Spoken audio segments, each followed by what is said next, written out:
करता हूँ।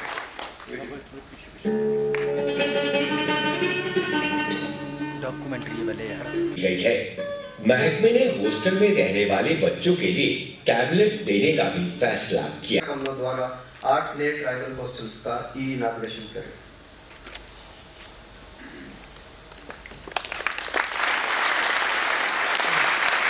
अब मैं रिक्वेस्ट करूंगा ऑनरेबल लेफ्टिनेंट गवर्नर साहब से कि वो अपने कार्यक्रमों द्वारा 25 नए ट्राइबल हॉस्टल्स का ई फाउंडेशन रखें।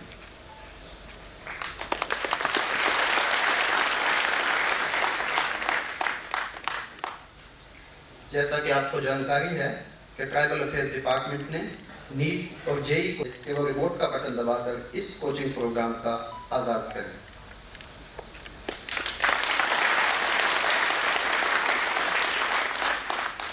ऑनरेबल एलजी साहब से केवल रिमोट का बटन दबाकर इस कोचिंग प्रोग्राम का भी ई लॉन्च करें।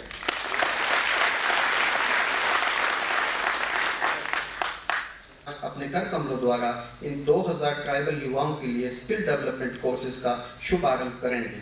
मैं रिक्वेस्ट करूंगा ऑनरेबल एलजी साहब से कि वो रिमोट का बटन दबा के इस प्रोग्राम का भी ई लॉन्च करें।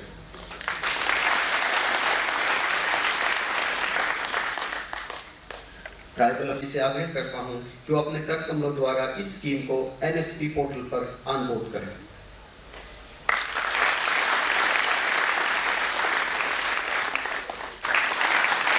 सुमेरा शकील के बाद आदिल मुश्ताक के बाद रक्षित सिंह। मदद करे भाई, ये लो बेटा, बेटा लो, चलो चलो लो।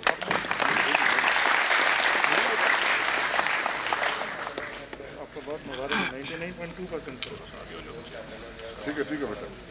यस। के बाद राजा सुहेल लोन।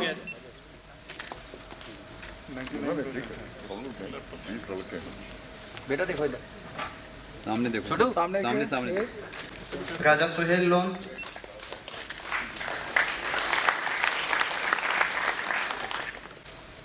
दीजिए बेटा देखो इधर।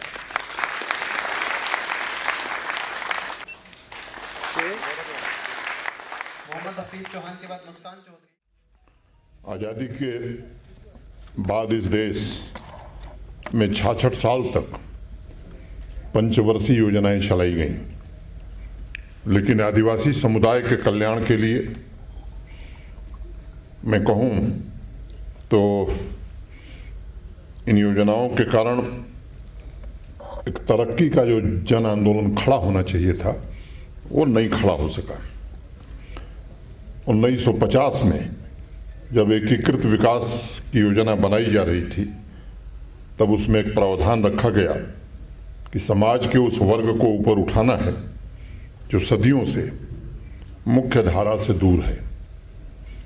66 सालों में अनगिनत रिपोर्टें आईं, हजारों करोड़ रुपए आदिवासी समुदाय के उत्थान के लिए दिए गए, लेकिन जब पंचवर्षीय योजनाओं को भंग किया गया तब तक यह मूल्यांकन नहीं किया जा सका कि किन किन सेक्टर्स में आदिवासी समुदाय का कल्याण और विकास हुआ है। 2014 में जब देश में श्रीमान नरेंद्र मोदी जी प्रधानमंत्री बने तो मैं कह सकता हूं कि आदिवासी समुदाय के बीच एक नई आकांक्षा पैदा हुई, एक नए युग की शुरुआत हुई। अनेक कार्यक्रम चलाए गए, मैं उसका विवरण दूंगा, समय लगेगा, लेकिन देश में जो शुरुआत 2014 के बाद हो गई, जम्मू को अभी इंतजार करना पड़ा, 5 वर्षों तक इंतजार करना पड़ा, और 5 अगस्त 2019 को आदरणीय प्रधानमंत्री जी ने जम्मू कश्मीर के 15 लाख से ज़्यादा आदिवासियों के विकास के सपने और आकांक्षाओं को नई ऊंचाई पर पहुंचाने का एक बड़ा फैसला किया। आज मुझे जिन प्रोजेक्ट्स के लोकार्पण शिलान्यास का अवसर मिला है वो आदिवासी गौरव को पुनः जम्मू कश्मीर में पुनर्स्थापित करने और पिछले 3 सालों से अनवरत चल रहे प्रयासों की कड़ी है। और मैं जिम्मेदारी से कहना चाहता हूं कि आदिवासी पूर्वजों का भी सम्मान है। शिक्षा, आदिवासी गांवों का समग्र विकास और उनकी आजीविका सुनिश्चित करना, ये जम्मू कश्मीर प्रशासन की सर्वोच्च प्राथमिकता है और यही भारत के प्रधानमंत्री की इच्छा है। इस खास अवसर पर मैं भी चंद लाइनें कहना चाहूँगा। सबाब हुस्न में बहुत सा पड़ी है, नए पहलू निकलते जा रहे हैं, जो तूफानों में पलते जा रहे हैं, वही दुनिया बदलते जा रहे हैं, वही दुनिया बदलते जा रहे हैं। मेरे लिए व्यक्तिगत रूप से ये गर्व और सौभाग्य की बात है कि भगवान भरोसे 20वीं शताब्दी में छोड़ दिए गए एक बड़े वर्ग को 21वीं शताब्दी की मुख्य धारा में लाने के लिए पिछले 2-2.5 वर्षों से हम सब अनवरत अनेक काम कर रहे हैं। आज लोकार्पित किए गए ज़्यादातर परियोजनाएं आदिवासी समुदाय की युवा शक्ति को समर्पित की गई। मैं इन युवा बच्चियों को हृदय से शुभकामनाएं देता हूं और ईश्वर से उनके उज्जवल भविष्य की प्रार्थना करता हूं। अभी कुछ दिन पहले मैं अखबार पढ़ रहा था, किसी शख्सियत का बयान था कि आदिवासी समुदाय को उनके अधिकारों से वंचित किया जा रहा है। मुझे लगा कि यह बयान शायद 15 साल पहले का है। वो सज्जन शायद लेट कर गए, जबकि जम्मू कश्मीर में आदिवासी भाइयों के जिन अधिकारों को 2007 में लागू हो जाना चाहिए था, उसे अभी 1.5 साल पहले हम लोगों ने 2 साल पहले लागू किया है। देश के अन्य हिस्सों में उसी समुदाय के लोगों को 15 साल पहले ये अधिकार मिल गया था। विकास की दौड़ में वो काफ़ी आगे निकल चुके थे। ये सोचने की बात है कि ऐसा क्यों हुआ, लेकिन आप लोगों को 15 साल जल, जंगल, जमीन पर आपके अधिकार से वंचित रखा गया। 2022 में दबे आवाज में कुछ लोग कह रहे हैं कि जम्मू कश्मीर के कोने कोने में आदिवासी समुदाय क्यों पिछड़ गया है।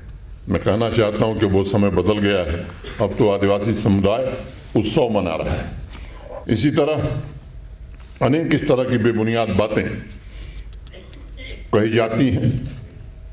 मुझे लगता है कि पिछले 2-3 वर्षों में ईमानदारी पूर्वक एक प्रयास किया गया है कि जो आपका वाजिब हक था, आपकी तरक्की के लिए जो सुविधाएं मिलनी चाहिए थी, उन सुविधाओं को अधिक से अधिक आपको पहुंचाया जा सके।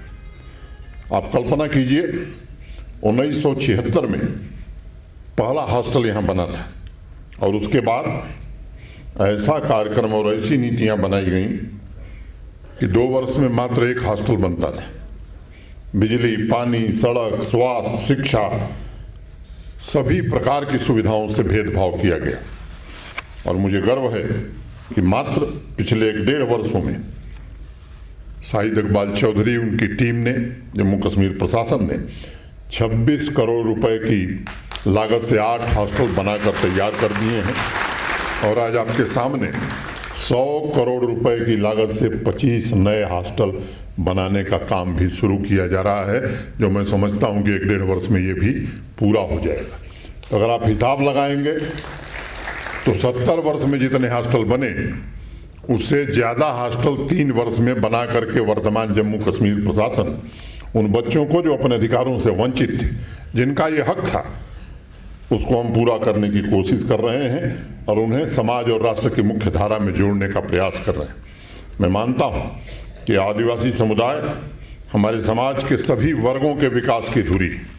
उसकी तरक्की इस बात पर निर्भर करती है कि आज़ादी के अमृत कालखंड में आदिवासी परिवारों के भीतर कितनी समृद्धि आती है।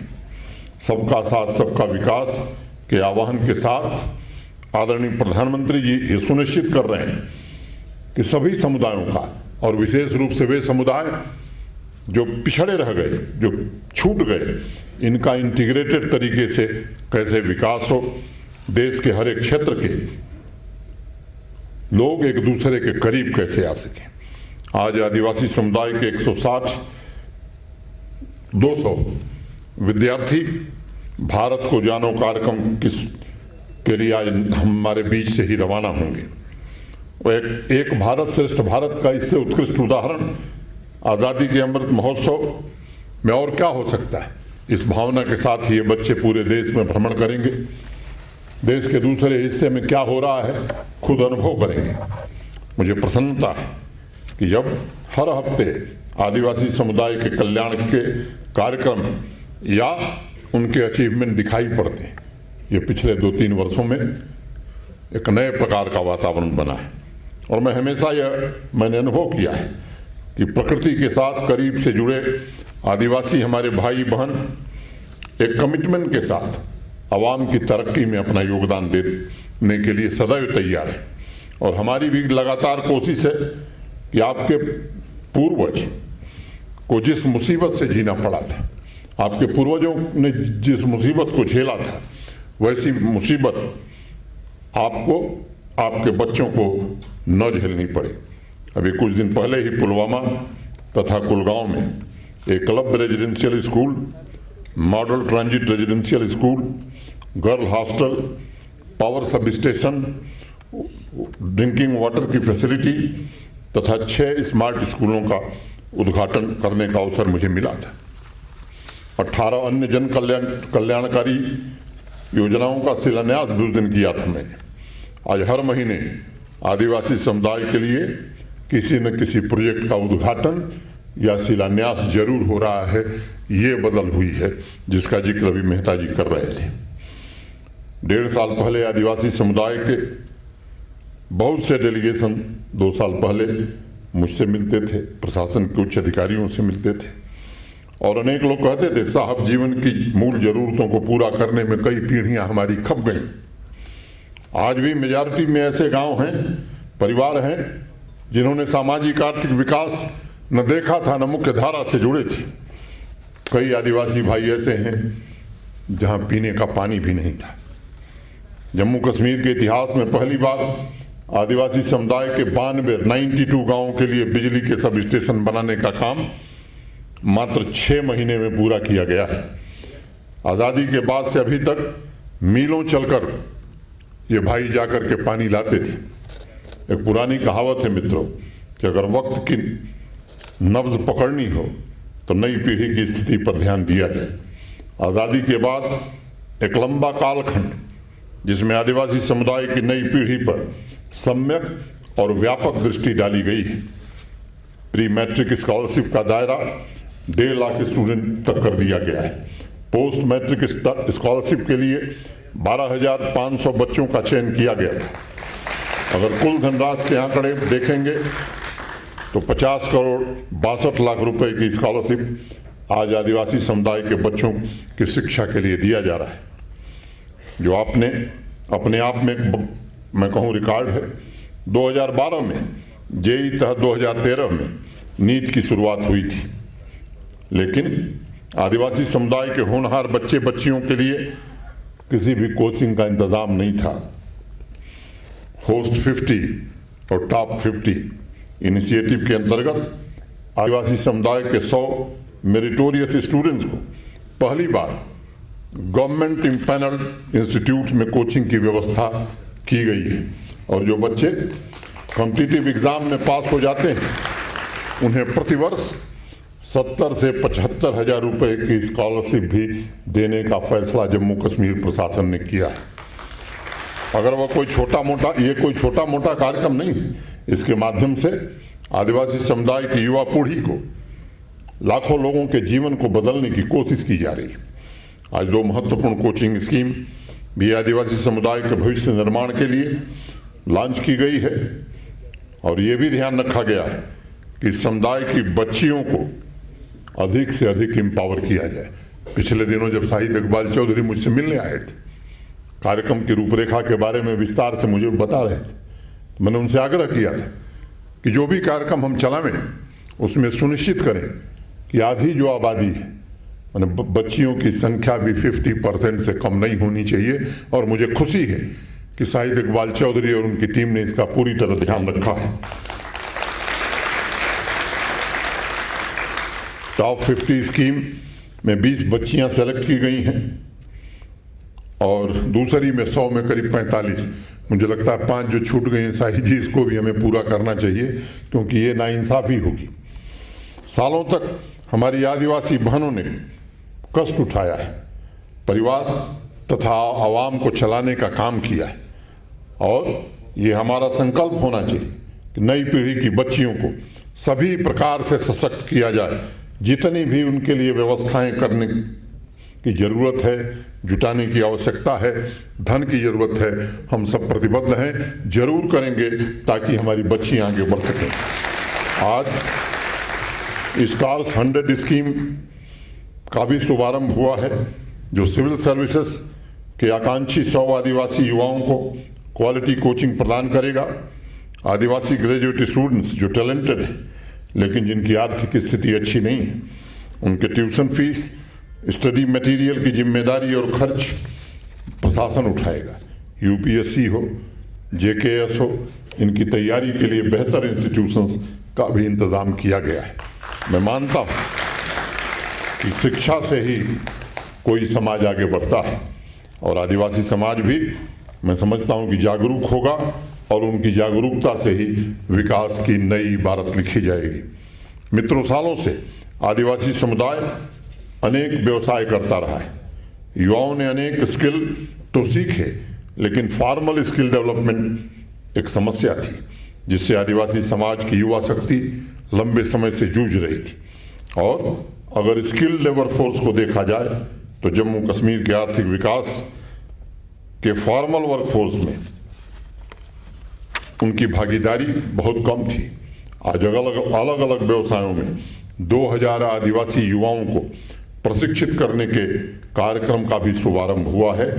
ऐसे बहुत से युवा जिन्होंने इनफॉर्मल तरीके से किसी व्यवसाय से में पहले ट्रेनिंग ली है, उन्हें भी इस कार्यक्रम के माध्यम से सर्टिफाई करने का काम किया जाएगा।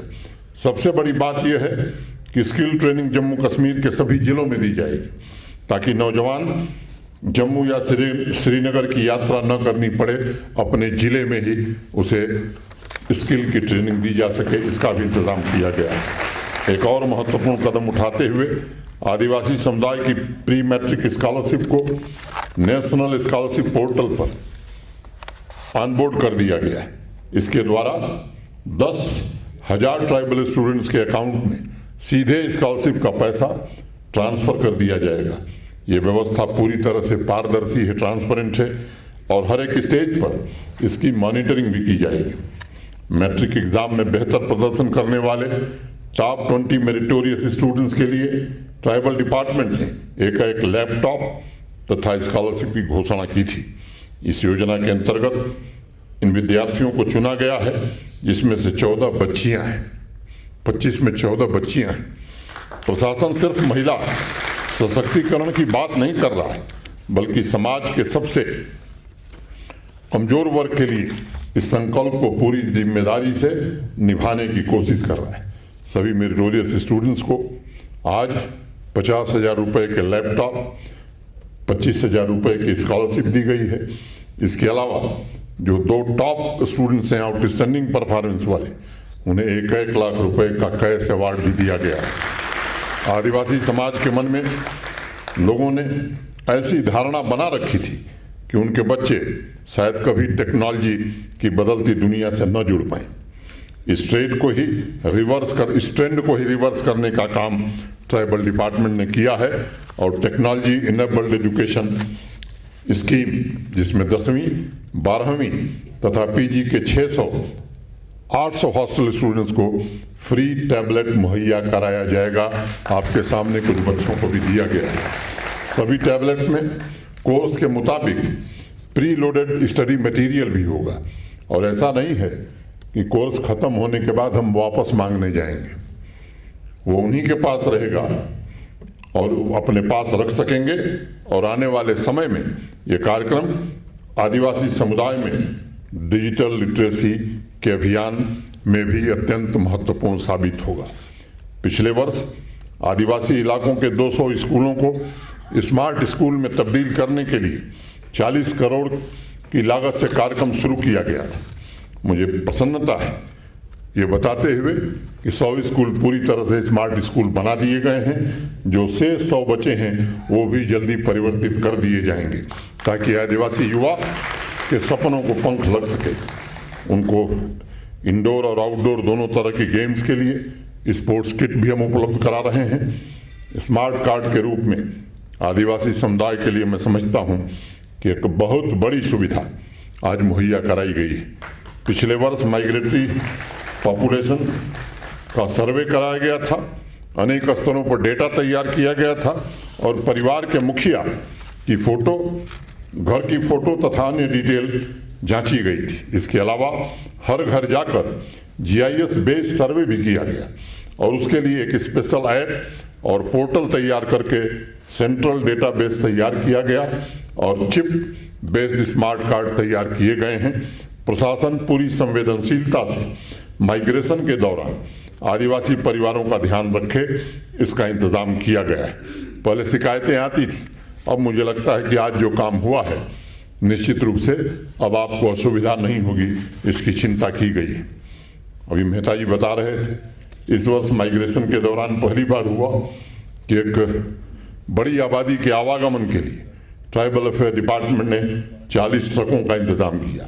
पहले माल मवेशी लेकर जाने में जहां आदिवासी परिवारों को 20 से 30 दिन लगते थे, वहीं इस वर्ष उन्हें 1-2 दिन में पहुंचा दिया गया। उनके स्वास्थ्य की रक्षा के लिए पिछले वर्ष 41 एम्बुलेंस सर्विस भी शुरू की गई, जिसकी मदद से रिमोट तथा दुर्गम एरिया में रह रहे आदिवासी भाइयों बहनों को हम आज स्वास्थ्य सुविधाओं को पहुंचाने में सफल हुए हैं। आदिवासी समुदाय की कला, संस्कृति, परंपरा और भाषा को संरक्षित करने के लिए भी हमारा प्रशासन पूरी तरह से संकल्पबद्ध है, प्रतिबद्ध है। और मैं मानता हूं कि तभी विकास सर्वांगी होगा, सर्वस्पर्शी होगा। विकास समाज के सभी वर्ग को, सभी व्यक्ति को छूने वाला हो, इस दिशा में प्रयास किया जा रहा है। आज जब समाज के अंतिम छोर पर रहने वाले आदिवासी भाई बहनों के लिए कार्यक्रम शुरू किए जाते हैं तो बहुत प्रसन्नता होती है हमें, लेकिन कुछ लोगों को बहुत जलन भी हो रही है। आप इस बात से परिचित, आपके हक, आपके अधिकारों के संरक्षण के लिए ये प्रशासन पूरी तरह से प्रतिबद्ध है, संकल्पबद्ध।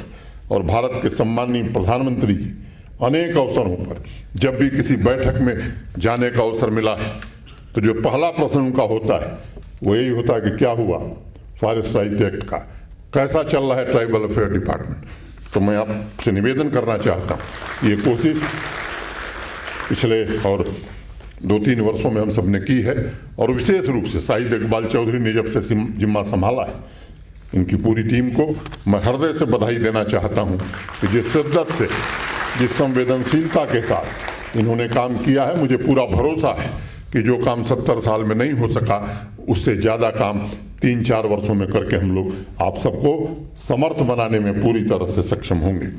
एक जिक्र किया भी मेहता जी ने। मित्रों, आप सब जानते हैं पब्लिक सर्विस गारंटी एक्ट यहाँ लागू है और अनेक सुविधाएं, अनेक सर्विसेज जम्मू कश्मीर की आवाम को इसके माध्यम से दी जाती हैं। पहले ये फिजिकल मोड में था, आज हम लोगों ने फैसला किया है कि अब ये फिजिकल मोड में नहीं होगा बल्कि पूरी तरह से ऑनलाइन कर दिया जाएगा।